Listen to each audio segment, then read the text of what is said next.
Delhi NCR में pollution का level इतना ज़्यादा खराब हो चुका है कि आपको इंडोर भी मास्क लगा के रखना पड़ता है। अगर आप नहीं लगाओगे तो आपके गले में खराश हो जाती है, आपकी आंखों में जलन हो जाती है।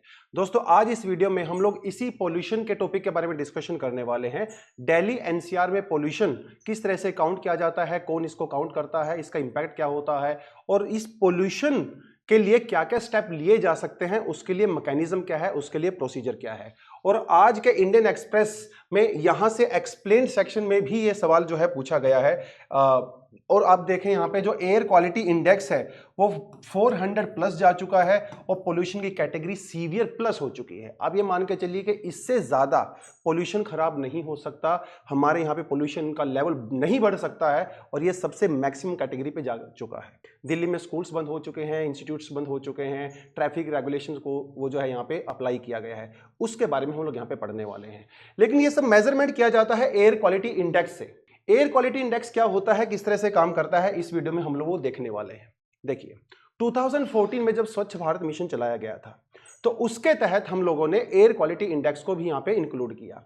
अब यहाँ पे इसकी टैगलाइन देखिए, टैगलाइन है 1 नंबर 1 कलर 1 डिस्क्रिप्शन टू जज the air quality for the common man.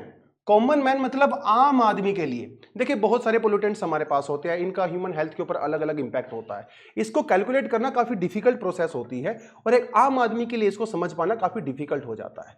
लेकिन सरकार ने यह डिसाइड किया कि आम आदमी के लिए, एक कॉमन मैन के लिए एक सरल भाषा में, सिंपल भाषा में, एक सिंबॉलिक तरीके से कैसे बताया जाए कि आपके शहर में पोल्यूशन का लेवल क्या है। उसके लिए हम लोगों ने कलर कोडिंग का प्रोग्राम चलाया ताकि एक आम आदमी कलर को देख के ये समझ जाए कि आपके यहाँ पे पोल्यूशन का लेवल कितना है। इसीलिए हम लोगों ने इसको शुरू किया था और ये डेली बेसिस पे रिलीज किया जाता है। इवन आप एक मोबाइल एप्लीकेशन भी डाउनलोड कर सकते हो जहां पे आप अपने एरिया में उस पोल्यूशन के लेवल को मेजर कर सकते हो।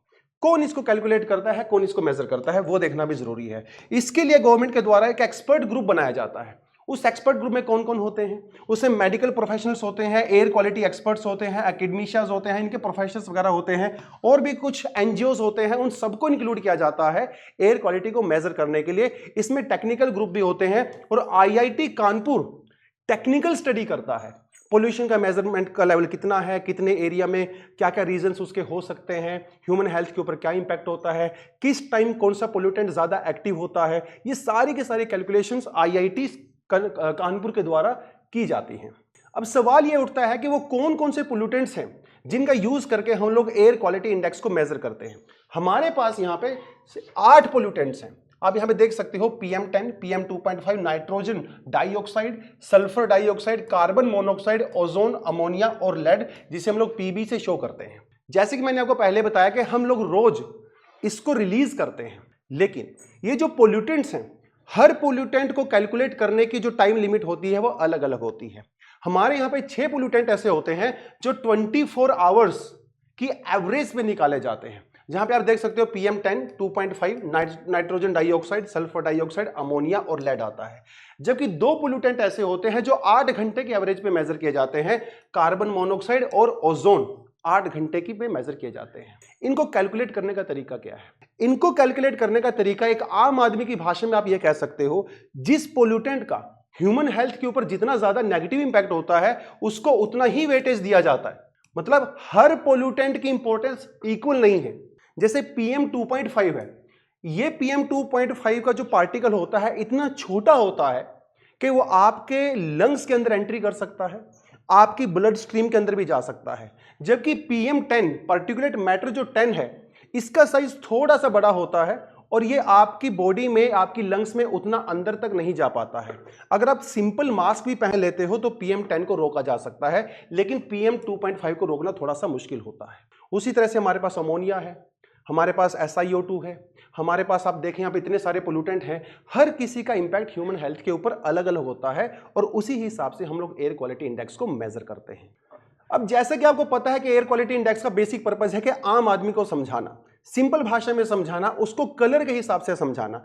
अगर उस हिसाब से देखें, हमारे पास गुड, जिसे डार्क ग्रीन कलर दिया गया है, सेटिस्फैक्ट्री लेवल जिसको थोड़ा सा कम ग्रीन दिया गया है, मॉडरेटली पोल्यूटेड येलो कलर से शो करते हैं, पुअर को हम लोग थोड़ा ऑरेंज कलर से शो करते हैं, वेरी पुअर रेड कलर से शो करते हैं, सीवियर को हम लोग मरून यानी कि बहुत रेड कलर से शो करते हैं। तो एक आम आदमी जब ये कलर देखता है पोल्यूशन का तो वो समझ जाता है कि आपकी सिटी में कितना पोल्यूशन है, एनसीआर के अंदर कितना पोल्यूशन है। और यहीं पे अगर आप यहाँ पे लेवल को देखो, हर पोल्यूटेंट के लिए अलग अलग कैटेगरी में अलग अलग रेंज यहाँ पे दी गई है। जैसे अगर गुड कैटेगरी में होता है तो 0 to 50 air quality index major किया जाता है। और हम लोगों ने पहली स्लाइड में क्या देखा था, दिल्ली में 400 प्लस हो चुका है, यानी कि सीवियर कैटेगरी में हम लोग जा चुके हैं। इससे ज्यादा पोल्यूशन की हालत जो खराब है वो एनसीआर में नहीं हो सकती। इस समय हम लोग इस लेवल पे पहुंच चुके हैं। सेटिस्फैक्ट्री और गुड लेवल तो आप मान के चलिए दिल्ली में आपको साल भर में लगभग देखने को मिलेगा ही नहीं। आपको दिल्ली में moderately polluted, poor, very poor और सीवियर देखने को मिलेगा। स्पेशली अक्टूबर, नवंबर, दिसंबर, ये जो सर्दियों के महीने होता है दिल्ली में बहुत ज्यादा पोल्यूशन होता है, सीवियर कैटेगरी में रहता है। इसके बहुत सारे फैक्टर हो सकते हैं। प्राइमरी फैक्टर जो दिल्ली में है वो आप इंडस्ट्री को मान के चलिए, व्हीकल जो पोल्यूशन होता है उसको मान के चलिए, कंस्ट्रक्शन दिल्ली में बहुत बड़े लेवल पे होता है, वहां से जो डस्ट आती है उससे बहुत ज्यादा पोल्यूशन होता है। और खासकर एनसीआर के आसपास जैसे हरियाणा, पंजाब, थोड़ा यूपी, थोड़ा सा पार्ट ऑफ राजस्थान, यहाँ पे जो स्टबल बर्निंग की जाती है यानी कि जो पराली को जलाया जाता है जब धान की कटाई होती है, अक्टूबर के महीने में वो एक बहुत बड़ा रीजन हो जाता है। अब ये फेस्टिवल सीजन भी है तो दिवाली पे जो लोग फायर क्रैकर्स यानी कि जो पटाखे वगैरह जलाते हैं वहां से भी पोल्यूशन होता है। बहुत सारे फैक्टर हैं जिसकी वजह से दिल्ली में पोल्यूशन होता है। कुछ जियोग्राफिकल फैक्टर की भी आप बात कर सकते हो, जैसे दिल्ली एक ना लैंडलॉक सिटी है और इस साल के इस समय यहाँ पे हाई प्रेशर रहता है, तो यहाँ पे विंड्स वगैरह ज्यादा नहीं चलती है, हवा यहाँ पे बहुत हल्की हल्की चलती हैं या बिल्कुल बंद हो जाती हैं। तो जो पोल्यूटेंट्स होते हैं वो यहीं पे ट्रैप हो जाते हैं, जिसकी वजह से दिल्ली में पोल्यूशन का लेवल वो सीवियर प्लस हो चुका है। ये हर साल का सिनेरियो होता है और सरकार परेशान है, इसको कैसे डील किया जाए। तो इस पोल्यूशन की प्रॉब्लम को डील करने के लिए हमारे पास एक सिस्टम होता है जिसे हम लोग कहते हैं ग्रेडेड रिस्पॉन्स एक्शन प्लान। तो दोस्तों हमें अब बेसिक अंडरस्टैंडिंग हो गया है कि क्वालिटी इंडेक्स क्या होता है, कैसे मेजर किया जाता है, कौन कौन से पोल्यूटेंट इसके अंदर होते हैं और कौन सी अथॉरिटी इसके अंदर में होती है। अब हम लोग देखते हैं कि graded response action plan actually में होता क्या है। ग्रेडेड रिस्पॉन्स एक्शन प्लान को 2017 में ऑफिशियली नोटिफाई किया गया था और 2016 में सुप्रीम कोर्ट ने इसके लिए इंस्ट्रक्शंस दिया था। शुरुआत में जो जीआरएपी का प्रोग्राम है ये ईपीसीए अथॉरिटी यानी कि environment pollution prevention and the control authority के द्वारा जो है इसको रेगुलेट किया जाता था। ये सिर्फ दिल्ली एनसीआर के लिए ही बनाई गई थी, लेकिन अभी इस अथॉरिटी को रिप्लेस कर दिया गया है किसके द्वारा, commission for air quality management CAQM के द्वारा किया गया है।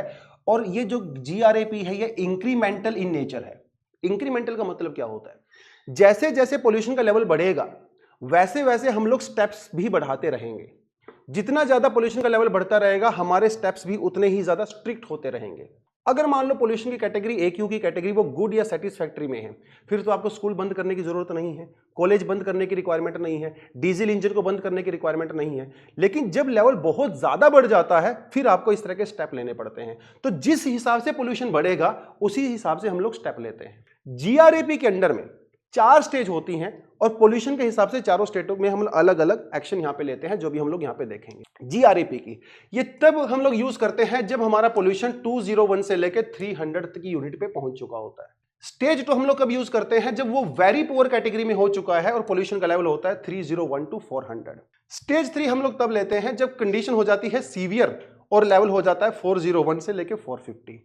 स्टेज 4 हम लोग आखिरी स्टेज होती है जब हम लोग यूज करते हैं जब लेवल हो जाता है सीवियर प्लस और हमारे पास पोल्यूशन पहुंच जाता है 450। दिल्ली एनसीआर के मोस्टली रीजन्स के अंदर इस समय सीवियर प्लस कंडीशन चल रही है, कुछ हिस्सों में अभी सीवियर कंडीशन चल रही है, यानी कि मैक्सिमम लेवल ऑफ पोल्यूशन यहां पे हो चुका है। अब यहां पे सारे पॉइंट आपको याद करने की रिक्वायरमेंट नहीं है, लेकिन एग्जाम में कुछ पॉइंट्स आप डेफिनेटली याद कर सकते हो अगर आप एग्जाम देते हो। अगर आप एग्जाम वगैरह नहीं देते हो, नॉर्मल आपको इन्फॉर्मेशन चाहिए, तो आपको मैं बता देता हूं कि अलग अलग स्टेज में कौन कौन से स्टेप्स यहां पे लिए जाते हैं। जैसे हम लोग बात करते हैं स्टेज 1 की, तो स्टेज 1 में एयर क्वालिटी इंडेक्स जो है वो पुअर होता है। तो वहां पे आप क्या क्या एक्शन ले सकती है दिल्ली की गवर्नमेंट, स्टॉप C&D यानी कि जो कंस्ट्रक्शन एक्टिविटी होती है, जो डिमोलिशन एक्टिविटी होती है, उसको बंद कर दिया जाता है। डिमोलिशन मतलब जैसे पुरानी बिल्डिंग्स होती है उनको गिराया जाता है, वहां से बहुत सारी डस्ट होती है, उसको रोका जाता है। कंस्ट्रक्शन एक्टिविटी को जो है रोका जाता है। लेकिन क्या दिल्ली में सारी कैटेगरी को रोका जाता है कंस्ट्रक्शन की? ऐसा नहीं है, कुछ एक्सेप्शंस यहां पे दी गई हैं जिसके बारे में लोग थोड़ा बात करेंगे। Ensure regular lifting of the municipality solid waste, हर रोज सॉलिड वेस्ट आपको रिमूव करना पड़ेगा। हालांकि ये तो पहले भी रिमूव किया जाता है, लेकिन जब जीआरएपी इंक्लूड होता है तो काफी स्ट्रिक्ट तरीके से एंश्योर करते हैं कि ये जो सॉलिड वेस्ट है उसको हम लोग रिमूव करें। Carry out periodic mechanised sweeping and water sprinkling on the roads. सड़कों पे पानी का छिड़काव करिए, स्प्रिंकलिंग करिए, जिससे जो है डस्ट है वो जमी रहती है, उड़ती नहीं है, हवा में नहीं आती है। यूज एंटी स्मोक गन्स, ये हम लोगों ने 2-3 साल पहले ही इंट्रोड्यूस किया है। तो ये जो गन्स होती हैं, इनके अंदर से वाटर वेपर निकलते हैं, यानी कि जो पानी का छिड़काव जो है वो हवा में किया जाता है, जिसकी वजह से एयर में जो डस्ट होते हैं वो इस वाटर वेपर से चिपक जाते हैं और वो सरफेस के ऊपर आ जाते हैं। Prohibition on the open burning, इसको बंद कर दिया जाता है, यानी कि जो दिल्ली में जो बायोमास है, बायोमास आप स्टबल समझ लीजिए, स्टबल भी एक बायोमास ही होता है, उसको बंद कर दिया जाता है। म्युनिसिपैलिटी सॉलिड वेस्ट को जो हम लोग जला देते हैं रिमूव करने के लिए, उसको बंद कर दिया जाता है। डिप्लॉय ट्रैफिक पुलिस, हर चौराहे पे आपको ट्रैफिक पुलिस देखने को मिलेगी। तो ये क्या करते हैं, ट्रैफिक फ्लो को स्मूथ करते हैं। देखिए जब ट्रैफिक जैम हो जाता है, लोग वहां पे फंस जाते हैं, आपका व्हीकल वहां पे फंस जाता है और आपका व्हीकल जो है वो उसका इंजन चल रहा होता है, तो जिससे पोल्यूशन बढ़ता है। तो ट्रैफिक पुलिस इंश्योर करती है कि ट्रैफिक स्मूथली चले। Ensure strict penalty legal action, जो ये सब नहीं करेंगे उनके खिलाफ एक्शन लिया जाएगा।